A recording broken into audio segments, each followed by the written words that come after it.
Hello, everyone. I'm out in my backyard. So if you hear the chicken singing, or you could hear a random dog bark, but it's so beautiful outside that it's 85 degrees and it's normally not 85 in March. So here I am. We did some gardening today and planted some seeds and got everything ready, but I thought I would come and present to you the bonus segment of the charity cleaning. So this will be podcast number 4. And it is called How to Do a Quick Start of Your Own Charity Cleanings in 15 Minutes or Less.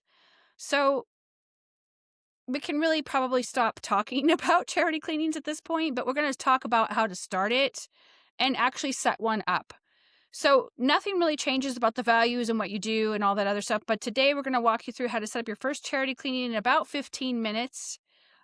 Won't be perfect, definitely won't be complicated, and it's just something that works. So the very first thing you're going to have to do is, well, I guess I should be clear. This is not the full system. This is just version 1. There'll actually be a how to do charity cleanings the professional way. I'm sure I'll come up with some other snappy name before I release the course, and it probably won't be out till April. I have a couple of big projects I have to finish up. You can hear my chicken, and I apologize.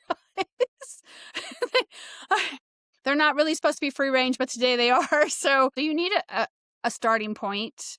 And if I gave you everything at once, you probably wouldn't even implement it. So today we're going to just build something simple enough that you can get to use this week. So the very first decision you have to make is, who is this for? So it could be that you want to just help out the single moms. It could be that you went through recovery and you want to help out everybody who's been through recovery. Not a bad deal. Plenty of customers everywhere, right? And there's this whole dynamic of, do you pick the seniors? Do you pick the kids? Do you pick the single dads? You pick what works for you, because these are all customers, right? Pick just the one category, not 5, not 10, but just one.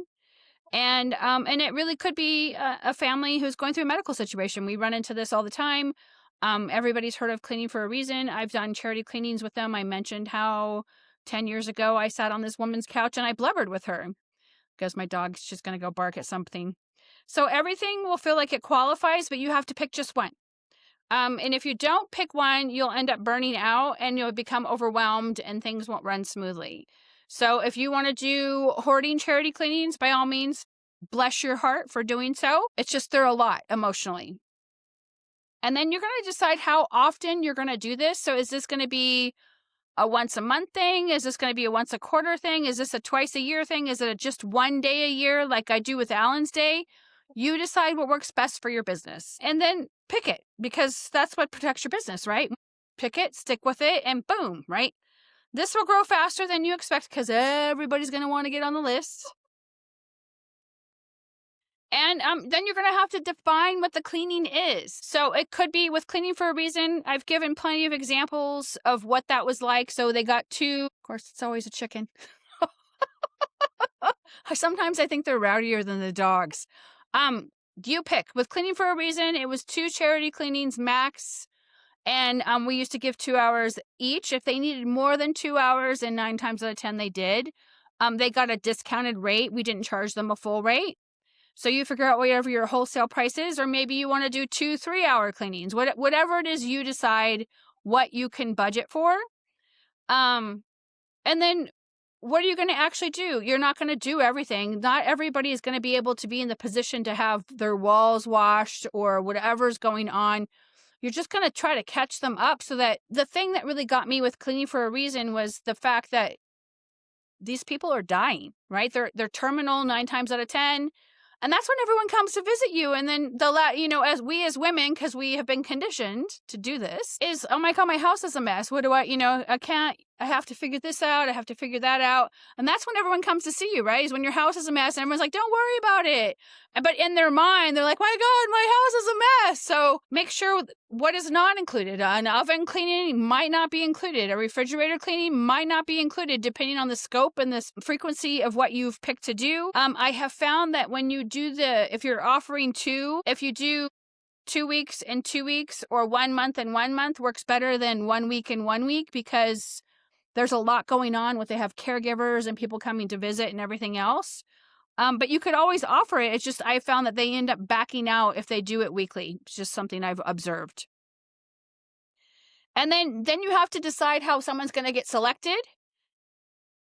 Do they apply? Do you have a Google form that's pre-filled out with questions? Are they going to be nominated by someone who's requesting them to get a free cleaning? Or do you choose privately, which is typically what I do? We gave away 110 free cleanings last year. It was all done discreetly. People didn't know until I said something, right? So just pick one, because you don't have to have a full-on process, but you do have to have something. And then you'll default to whoever asks at the right moment. Sometimes you just want to do it and get it over with just to see what it's like, and that's fine too. But you don't want to react, because when you react, emotions are tied into it, and then it becomes a complicated thing. We just want to make it simple. And what you just created is not random. It's genuinely a good deed. I don't see very many tradespeople, and I consider us the 23rd trade, offering something for free back to their community. It's very rare. A lot of trades guys and gals just don't do it. Sometimes they'll do it and they just won't say something, but it's not something that's pushed so evidently like it is in the cleaning industry. Everyone expects the cleaning industry to catch all of the missing pieces of our society, and not everyone can be able to do it. So make sure you watch your budget. So make sure you have a defined person, a limit, a clear service of what you're going to offer, and a selection process. So when you're giving these over, these are going to be prefab documents that you send over that they sign and agree to, just like your customer agreement. They're going to agree to, like, hey, I'm probably going to film this. I will be discretionary, but I'm going to be da-da-da-da-da. They have to sign a waiver. I'm going to come on such and such a date. If you have to cancel for any reason, you forfeit one of your cleanings. That's what's written in our contract, right? So make sure that you have firm agreements that are there. Make sure that you tell them this is going to be a $500 cleaning, just so they understand that they're getting a $500 cleaning. Not everyone appreciates cleaning like we do, and I don't want there to be any misconceptions. And here's what I want you to understand.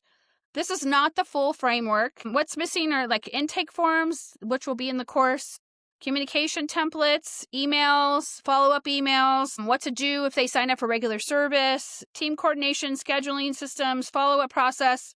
That's the difference between the basic setup and the fully structured program, which will, like I said, will be out in April or May when I get a chance to do it. And that's where most people will either stop or they get stuck. So if you're taking action on this, you're already ahead of most people, right? Because if you've moved from reacting to leading, that's the shift that changes everything. If you want the full system workflows and the structure and how to actually scale this inside your business, that's what I'll be breaking down in my upcoming training. But for now, start here. This is version 1. I love all of you guys. Thanks for tuning in with me and the chickens and the dogs.